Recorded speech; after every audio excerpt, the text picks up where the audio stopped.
Very encouraging to hear your voices. Hello, Facebook land, and everybody out there as well. Here's what I want to do. I want to start off tonight with a game. It's a game called Would You Rather. You've probably heard of it, and I'm going to need your help to do it. So here's how this is going to work. I'm going to give you two options, and then you are going to pick one of them. Yes, you have to pick one. That's the whole point of the game. So you cannot opt out of both. You cannot make a combination of them. You can't tweak them, change them. You have to accept them as written. That's just how the game works. So here's how we're going to do this. I'm going to read one off to you, and then you're going to turn to your neighbor when I say go, and you're going to tell them which of the two options you would choose. Are you ready? All right, so here's the first one. Would you rather visit the world 100 years in the past or 100 years into the future? Ready? Tell your neighbor.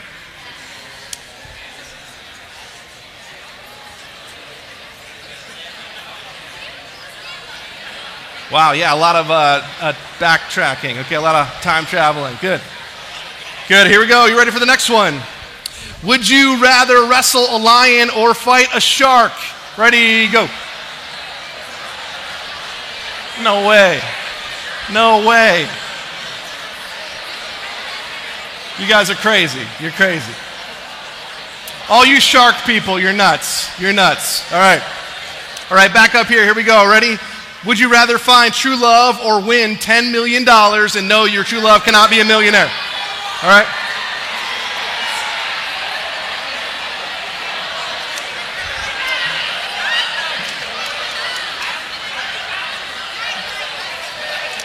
Oh, no way. I'm getting signals over here that my wife said $10 million. Unbelievable. Unbelievable. All right, would you rather? Life's a lot like that.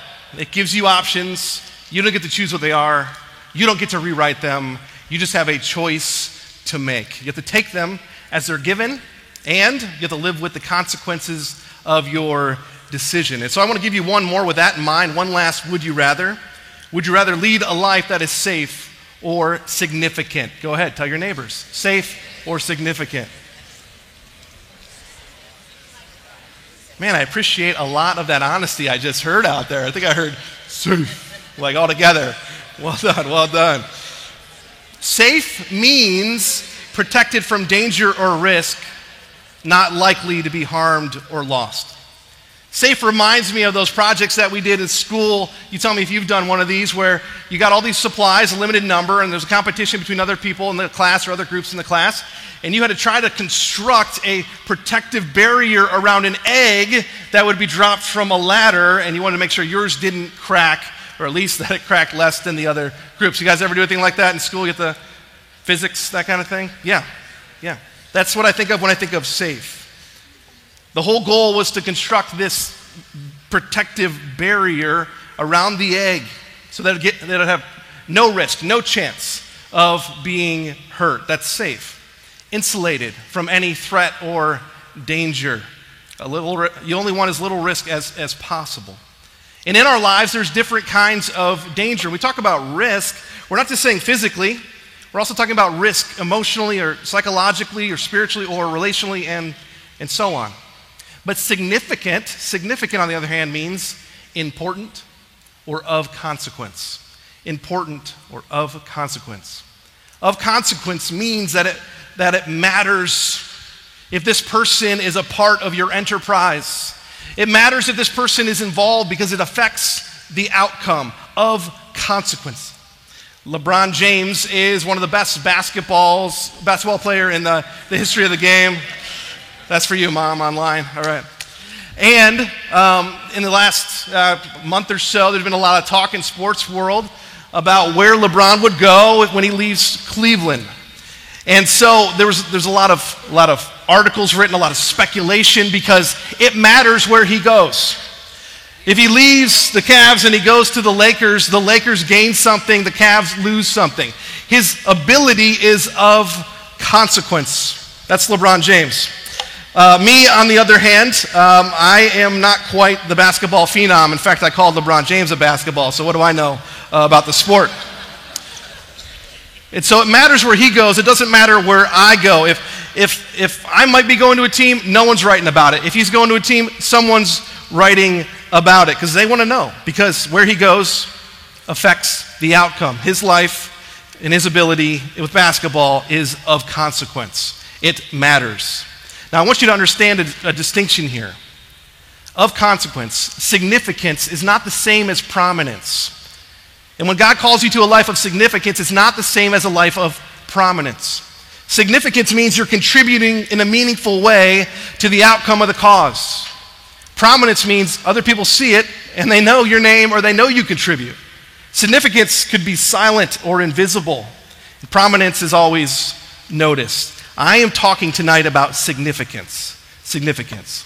So would you rather lead a safe or significant life?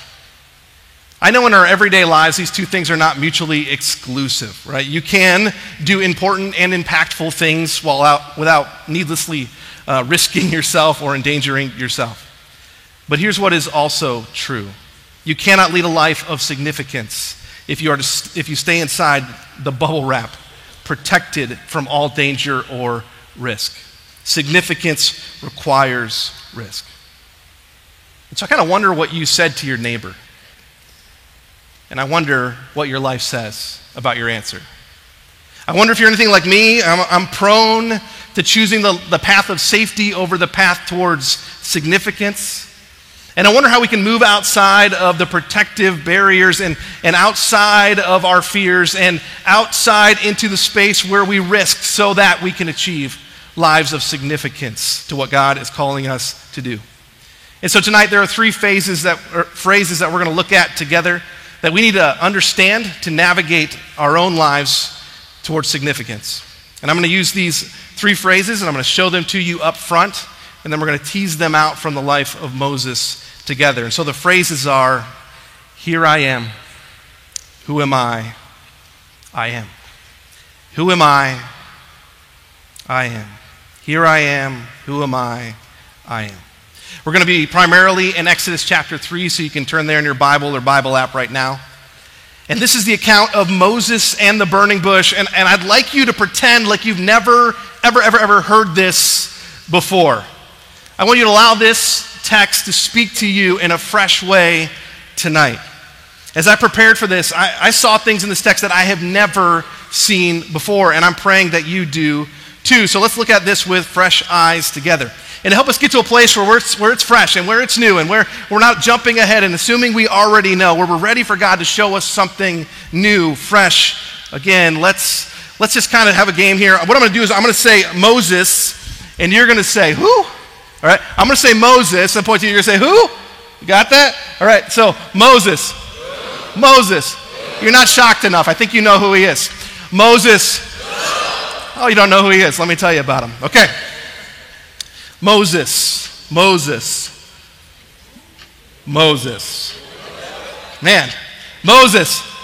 There you go. All right, let's dive right in. Exodus chapter 3, verse 1. Now, Moses was tending the flock of Jethro, his father-in-law, the priest of Midian. And he led the flock to the far side of the wilderness and came to Horeb, the mountain of God. So get the picture. There's this guy who works for his father-in-law as a shepherd in a barren wilderness, far from anything important. And he's had this job for 14,600 days. That's 40 years. And would you believe me if I told you that this nobody in the middle of nowhere, he used to be somebody pretty important. He'd been adopted into the royal family in Egypt, raised from a baby. He got all the perks and privileges of that royal life. And even though he was a Hebrew and not an Egyptian, he still experienced all those great things, even while his people, the Hebrews, were enslaved in that same country. According to Josephus, a Jewish historian, Moses was a mighty Egyptian general at one time. It's possible we don't know that for sure. But what we do know was that he had been raised with all the wealth and education afforded to an Egyptian prince. But you wouldn't know that by looking at him now. Not here at the back side of the desert. That's all in the past. Anyway, let's read on, verse 2. There the angel of the Lord appeared to him in the flames of fire from within a bush. Moses saw that the bush was on fire and it did not burn up. So Moses thought, I will go over and see this strange sight, why the bush does not burn up. When the Lord saw that he had gone over to look, God called to him from within the bush, "Moses, Moses."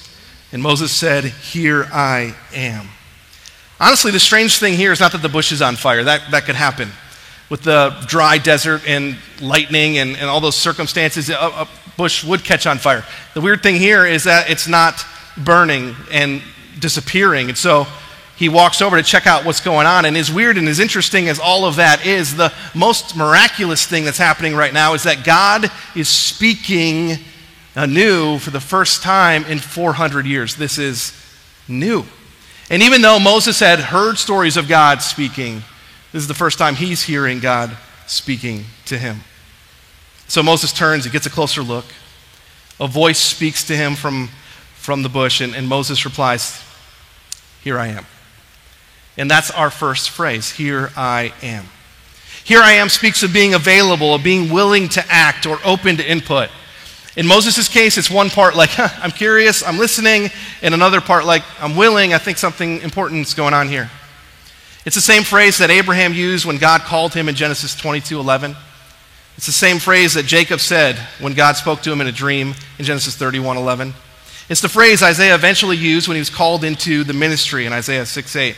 And God himself uses this phrase to say, I'm willing, I'm available, I'm ready to help you in Isaiah 65:1. It's the heart of the words that I spoke in high school when I was at a conference like this one, and I felt like God was calling me into the ministry. And so in effect, I raised my hand and I said, "Here I am, take me." Here I am says I'm open, I'm available, I'm willing. And maybe it's been your prayer this year or this week. Maybe you've been saying that to God. Maybe you're saying, "Here I am, wherever, whatever you ask, I'll go." Maybe you're saying, "Here I am. I'll go wherever you want me to do. I want that life of significance. I don't care about prominence. I just want my life to count towards something bigger than myself. I'll go anywhere. I'll do anything. God, here I am." Here I am means willing. So what's God calling Moses to do? The story picks up in verse 5. "Do not come any closer," God said. "Take off your sandals, for the place where you're standing is holy ground." Then he said, "I am the God of your father, the God of Abraham, the God of Isaac, and the God of Jacob." God makes sure from the outset of this conversation that Moses knows who he's talking to. This is Yahweh. This is the Almighty. This is God. And to be invited into his presence is to be invited onto holy, sacred ground, because God himself is holy. He's holy, and it's terrible. It's terrible because in his holiness, he is just to quickly and completely judge and punish sin. He's holy. But it's also beautiful because nothing that you have ever experienced in this life is as pure and untainted and perfect as God in his holiness. So that's why the rest of verse 6 says this. At this, Moses hid his face because he was afraid to look at God. And this God is not only holy, but he's friendly. That's a really cool combination. My pastor recently put it this way. He said, God is infinitely powerful and intensely personal. This is the God of Abraham and Isaac and Jacob, the God who came down and chose a people and brought them to himself. He wasn't afraid to be called their God and to become their friend. God goes on to explain why he's talking to Moses in verse 7. The Lord said, "I have indeed seen the misery of my people in Egypt. I have heard them crying out because of their slave drivers, and I'm concerned about their suffering. So I've come down to rescue them from the hand of the Egyptians and to bring them up out of that land into a good and spacious land, a land flowing with milk and honey, the home of the Canaanites, the Hittites, Amorites, Perizzites, Hivites, and Jebusites. And now the cry of the Israelites has reached me, and I have seen the way the Egyptians are oppressing them." All right, see, here's the thing. While Moses is hiding on the backside of the desert, his people and his extended family are in slavery in Egypt, the place he left 40 years ago. So this is pretty awesome news. God just came and he said, "Hey, I'm finally going to rescue your people." And I don't know whether or not Moses is excited or stunned. I don't know if he's excited. He's playing out all these scenarios where he's going to get to see his family again and give them big hugs. There's going to be a party and they're finally free from oppression. Or I don't know if he's stunned because he's like, God, I'm here and they're over there. You're coming here talking to me about them. If you're going to go rescue them, go rescue. I mean, did you butt dial me? I mean, are you supposed to be talking to me right now? They're over there. Maybe he's excited. Maybe he's stunned. Verse 10 tells us why God was talking to Moses. It says, so now go. Wait, you said you were coming down to rescue. Now go, I'm sending you. You rescue. What's this thing you're putting in the middle? I'm sending you to Pharaoh to bring my people, the Israelites, out of Egypt. And there it is, the call to significance. Okay, Moses, I'm pulling off a rescue, but I'm going to do it in large part through you. Are you still willing? So what's Moses going to say? Would you be surprised if I told you that Moses desperately wanted to hear God say this 40 years ago? At that point, Moses had tried to launch a revolution to free his people. And it didn't go so well. Acts 7, 23 and 25 through 25, they give us the summary, and it says, when Moses was 40 years old, he decided to visit his own people, the Israelites. He saw one of them being mistreated by an Egyptian, so he went to his defense and avenged him by killing the Egyptian. Moses thought that his own people would realize that God was using him to rescue them, but they did not. They did not. And so he ran as a fugitive, his dream dead, possibility of being a redeemer, a rescuer, a savior or judge, all those used interchangeably in the Old Testament, first people, dead. He tried. God didn't show up as expected. It's over. But now God is here. And you wonder if God kind of bringing up the old dream again is going to stir something inside of him. Will it come alive again? Will the hope live again? Moses, come here, man. I want you to step into this life of significance. Is Moses willing? Are you? You see, God calls all of his children into lives of significance, unique, individual, different. He's an amazing storyteller. But all of significance, all to count, all to make a difference for the cause. They're all different, but a couple of things are the same. One, what God calls you into will always be bigger than you. And two, that means it's going to require risk. So does Moses stand up in awe? Is he blown away that he gets a second chance? Is he so excited that this is the moment that he had hoped for so long ago? Here's your chance, Moses, here's your chance. And his response, verse 11, but Moses said to God, who am I that I should go to Pharaoh and bring the Israelites out of Egypt? Moses deflects the offer. And here is our second phrase, who am I? And that right there, my friends, is a loaded statement. Who am I speaks of doubt. It expresses this uncertainty. In a word, it's insecurity. Insecurity is lacking confidence because I lack something. Lacking confidence because I lack something. You know the feeling. They ask you to share what God's doing in your life in front of the whole youth group, and you think to yourself, like, I don't have those public speaking skills. I can't do it. You're lacking confidence because you lack something. Or God calls you to surrender your ego and invite your friends from your public school or your teammates and invite them to some church event, and they might laugh at you. They might have a negative response to it. You've kind of flown under the radar so far, and he's calling you to do it, calling you to a life of significance where lives could be transformed, but you're like, I don't think I have the courage to do that. I lack something, and so you don't do it. That's how insecurity works in our lives. We lack something, and so we lack confidence to act. And Moses certainly feels like he's lacking something. Look at verse 11 again. He says, who am I that I should go to Pharaoh and bring the Israelites out of Egypt? He's saying, I don't have the ability, God. I don't have the ability. I don't have the leadership skill. I don't have the armies at my command. I don't have that management experience to lead all those people. I don't have the ability, God. I can't do that. Have you tried that one on God? God tells you to do something significant and you say, well, I've never done that before.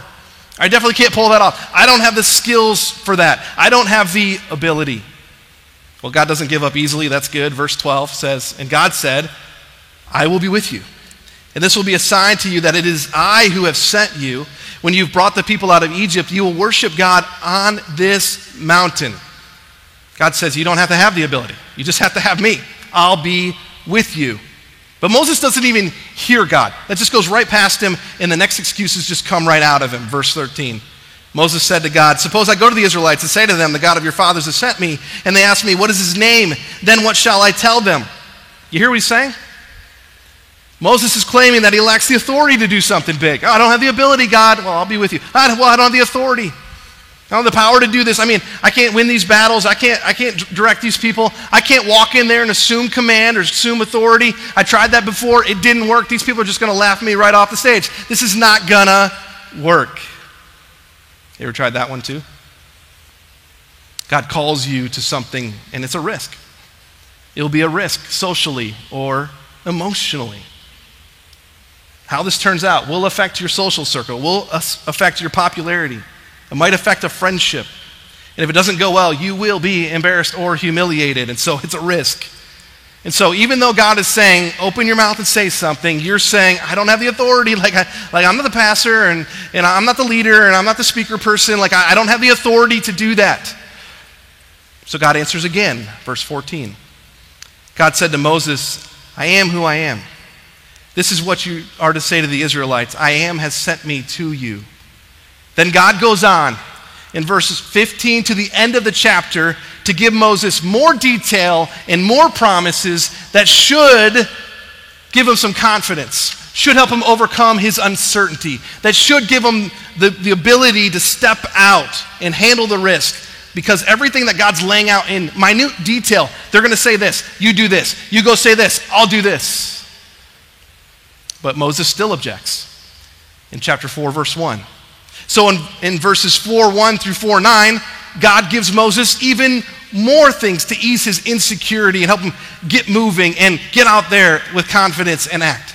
God does some miracles right there on the spot. He takes his staff and he turns it into a snake, and then back again in verses 2 through 5.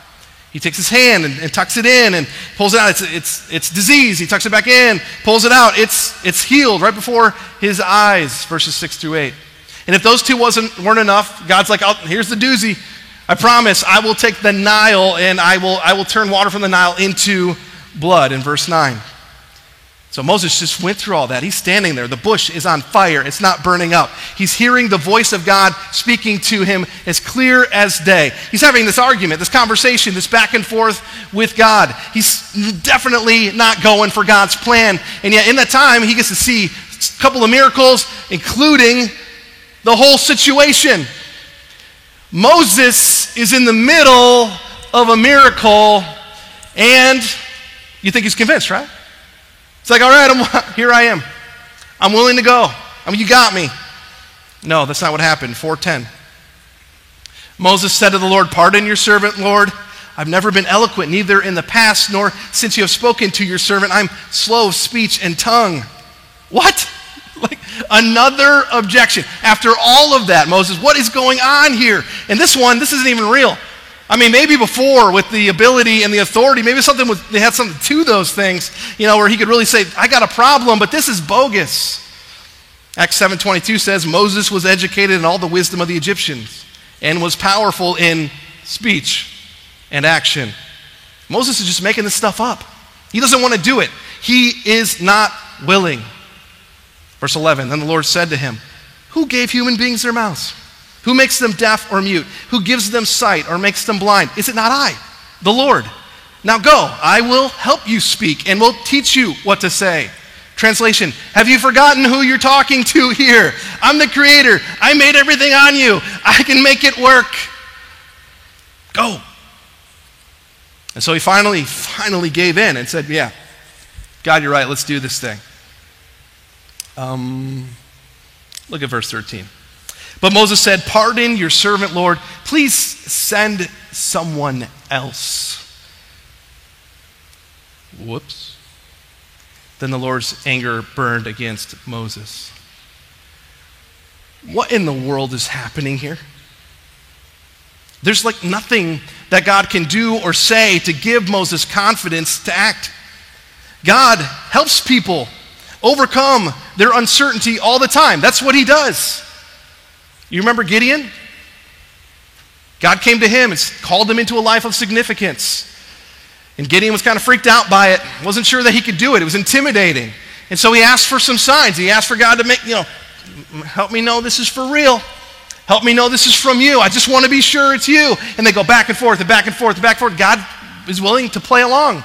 And eventually Gideon gets enough of this feedback to realize this is really God and he's really going to do what he said. And it overcomes his uncertainty and gives him confidence to obey. Why not Moses?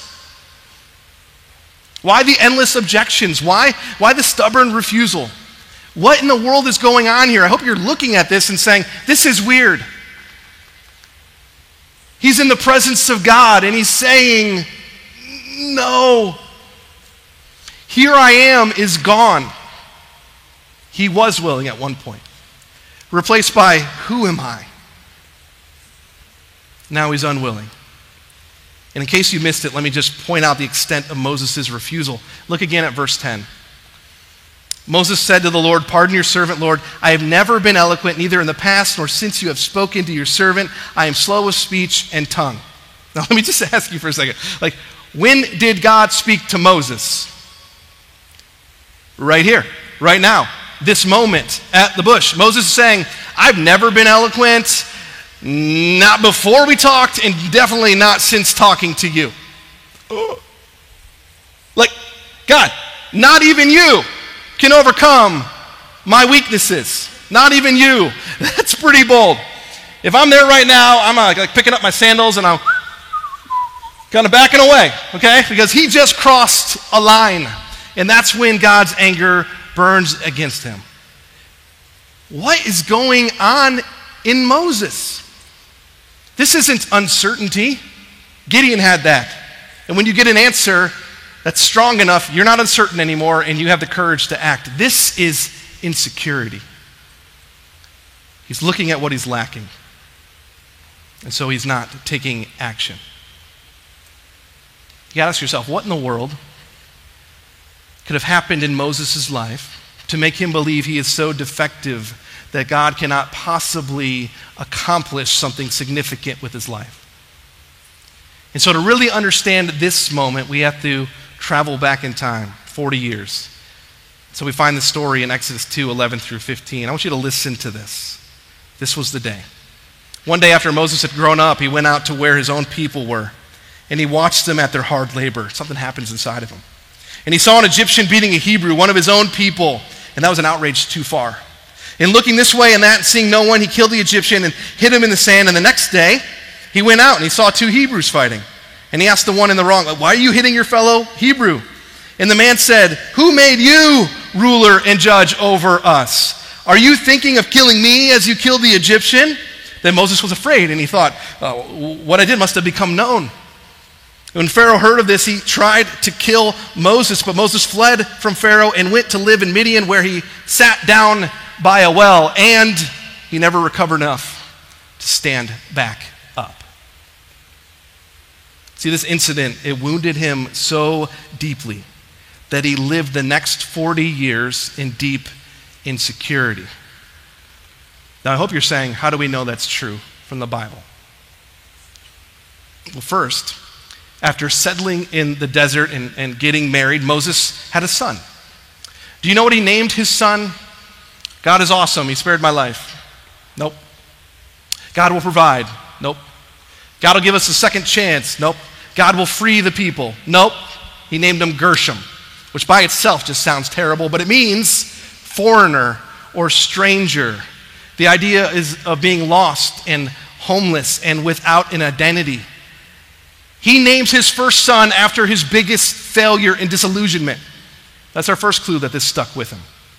Second, when God shows up and talks to Moses about the thing that he wanted to see happen more than anything else in the world, he objects. He doesn't jump on board. That's our second indication. Third, Moses' words betray just how deeply that failure had marked him. Do you see the words that he used? They're an echo of the words that he heard on the day of his greatest failure.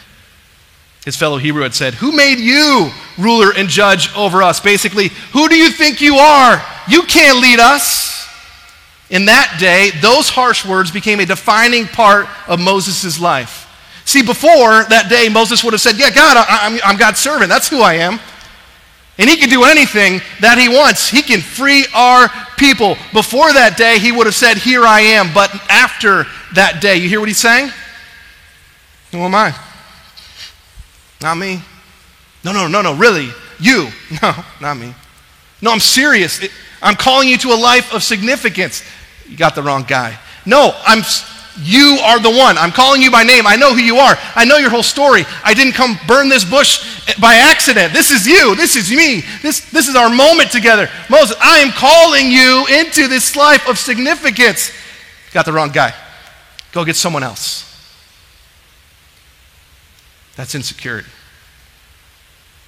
That's his wound talking. Saying, I'm disqualified, I'm defective, I'm done. All Moses can see is what he's lacking. To the extent that even in the presence of God, he can't see past his past. Here I am summarizes his early days. He was willing. Who am I defines him in this moment. He is unwilling. Students, are you willing to risk? Are you willing to risk your popularity or your friends or your future plans? Or is insecurity holding you back from obeying? Are you so sure that you don't have the authority or the ability or the credibility?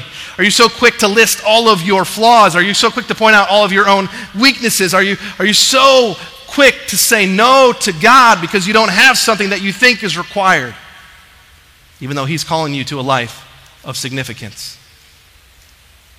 To be honest with you, some of your objections, they might be valid, like some of Moses's were. And maybe some of them are just made up because you're freaked out. But in the end, does it matter? Because you're not obeying. You see how big a deal this is? God is calling. And because of insecurity, you can be unmoved and unwilling. And you don't even realize the life of significance that you are missing. Adults, I'm talking to you too. There was a time when God gave you a dream, when there was a fire in your heart and a fire in your bones, and you had to share Jesus with the world. And you know what I think is interesting about Moses? He didn't mope around for 40 years. I'm not saying that. Those were not wasted years. It's not like he stopped worshiping God. He didn't. He just made a life for himself there. And that's not a problem. We know that he did that because in Exodus 18:4, it tells us what Moses named his second son. It was Eleazar. And he said, and his name means, for my father's God was my helper, because he saved me from the sword of Pharaoh. So Moses kind of went on with his life. It's not all bad. But when God came back to him, and he poked that place in his heart, the place where that dream had been buried, it hurt. He wasn't ready. He couldn't say yes. In fact, Moses said no. Are you? Have some hard knocks or hard falls robbed you of your confidence in God's call, in the dream? Have you stopped risking? I'm talking to you too, my brothers and sisters. Adults, are you willing to risk again? Embedded throughout this narrative is God's solution to our insecurity. So let's go there, okay? Like, how do we overcome? What is Moses missing? So I want you to kind of look back to how God answers again and again, most prominently, most notably in 3:14, where it says, God responding to those objections, I am who I am. I can't do it, I don't have the authority.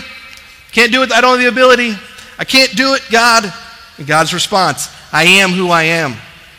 That is what you are to say to the Israelites. I am has sent me to you. And there's our third phrase. Here I am says, I'm willing. Who am I says, unwilling. I am is the catalyst for going. This is where we turn the corner in our own lives, our own battles with insecurity. This is where insecurity loses its power over us. Notice, it's not by focusing on your strengths. It's not by a little pep talk. It's not by psyching yourself up. It's not by telling yourself that you'll be fine and you'll get through it. It's not about us at all. It's about the I am. You know what that description of God means? God is saying, I have no beginning and I have no end. I just am. God is saying, Moses, I'm not like anything you've ever encountered before. I don't have needs. I don't get tired. I don't require help. I have no limits. I just am. And throughout this conversation, again and again, what God does is he points to himself as the solution. The antidote for insecurity in one sentence that you got to write down, take this one with you, is this: to stop looking at what you're lacking and start looking at who is asking. This is the antidote. Stop looking at what you're lacking and start looking at who is asking. I get to work with leaders in the small group context on a regular basis. And they could be parents, they could be business or ministry leaders.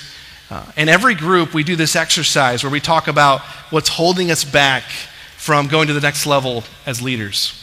And so we take this giant Post-it note and we throw it up on the wall, and I just start asking people, what's your lid? What's holding you back? What keeps you from going to the next level as a leader? And as I get honest, without fail, they start saying things like, I'm not smart enough. I don't have enough resources. I don't have enough time. I'm not talented enough. I'm not skilled enough, intentional enough, or consistent enough. And the list just keeps going. And every time, without fail, it falls into that pattern, because this is what we're looking at, what we're lacking. And it reveals this simple sentence that I want you to look at in your own life. I am not blank enough. I am not blank enough. That's the sentence that we say when we're looking at what we're lacking. I am not blank enough. You fill in the blank.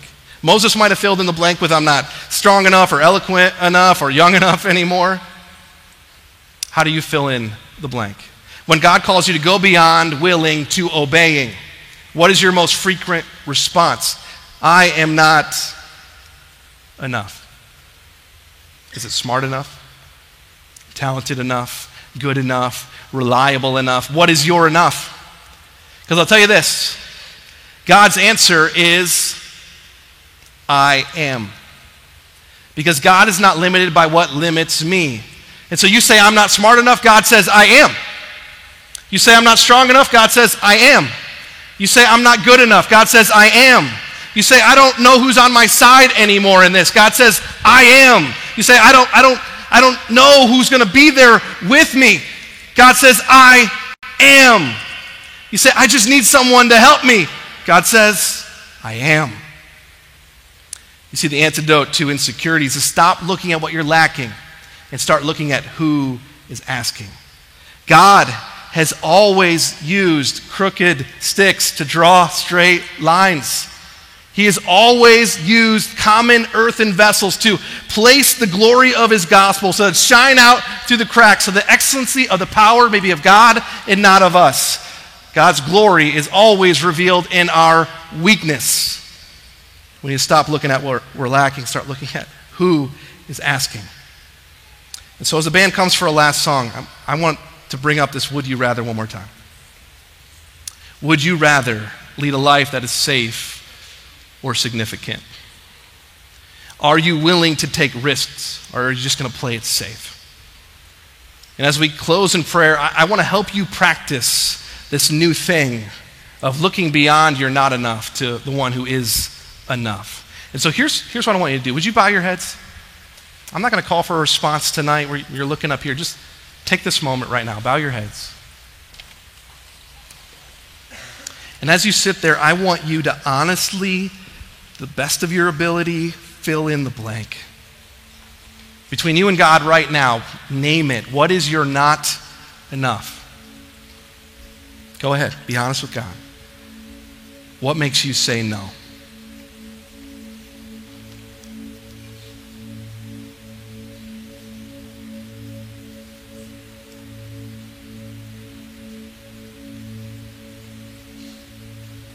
Then would you do something? If you're willing to let go of your insecurity, if you're willing to say yes to God again, and even though you're afraid and you're not sure how it's going to work, I want you to place your hands on your knees face up, as a sign that you are letting go of the fear and you are willing, as a way of saying to God, here I am again. I might have pulled back. I might have even said no. I might be captive to the past where I failed, I blew it. I might think I'm used goods and I can't be used again. But I'm hearing you tonight calling me to a life of significance. And so, God, the not enough has to go because you are enough. Here I am. Go ahead, do that now.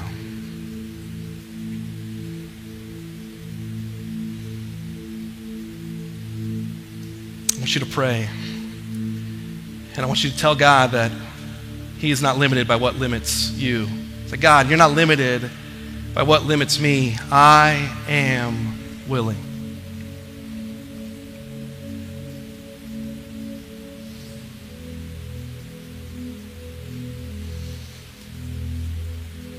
I love it. Later on in Moses' story, with the armies of Egypt hot on the heels of the people of Israel, they're afraid for their lives. They don't know where to go. They're stuck. And Moses, the same Moses who resisted God's call in the past, says something to the people of Israel. He says, do not be afraid. Stand firm and you will see the deliverance of the Lord that will bring you today. The Egyptians you see today, you'll never see again. The Lord will fight for you. You need only be still. Because it's not about what you're lacking. It's about who is asking. God, we come to you again, surrendered, with our hands open, our hearts willing, saying, here we are, God. You know the whole story. You know why we say no. You know why we push back. You know what we're so afraid of. But that doesn't have to stop the life of significance that you've planned for us. That doesn't have to stop the plan that you have for our lives. It doesn't have to stop the impact that we could have so that we live lives of consequence. So that it matters that we were on that team or in that school or in that classroom or in that youth group. Because we said yes to you. Not because we had it all together, not because we had all the answers, not because we had it all figured out, not because we had it. In fact, because we didn't. But we're willing to open our hands, open our lives, and say, here I am. I'm willing. Take these lives, God, and do some incredible things, significant things. Amen. Please stand. Let's sing.